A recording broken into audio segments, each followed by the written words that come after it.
there is a scripture verse, and that scripture verse is always being used, and people really, really depend on this scripture verse when it's not so dependable in the day that we live in. At a certain point in a person's life, you start to realize that there's a lot more antichrist and a lot more people who don't even say that they don't have a relationship with the Lord, and people assume that they do, asking all the questions of the flesh and nothing of the spirit, and they can only see with the carnal mind and not with the spiritual mind at all.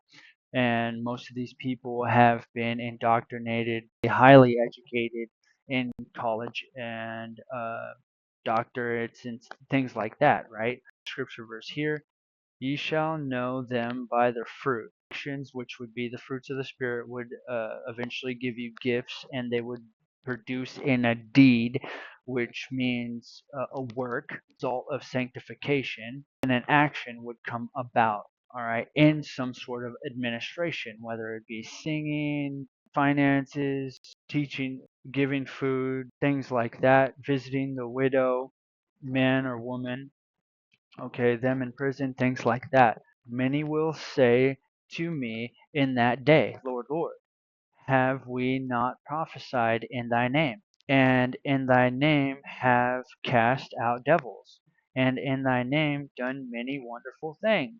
I never knew you. Depart from me, ye that work iniquity. What does that mean? That means that there's going to be people that don't even realize. There's going to be people who do realize, but there's going to be people that don't even realize that they are wolves in sheep's clothing. Okay, what is iniquity? Well, it's lawlessness within. How do you have lawlessness within? And how do you not know that you have lawlessness within?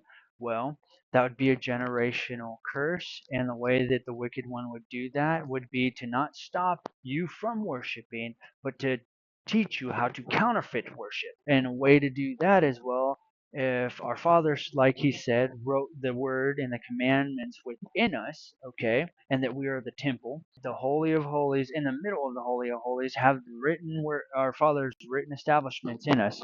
Okay, the seventh day is super important, not done away with, but magnified, super, super important. Then that could create a space and a place for a counterfeit to get in there.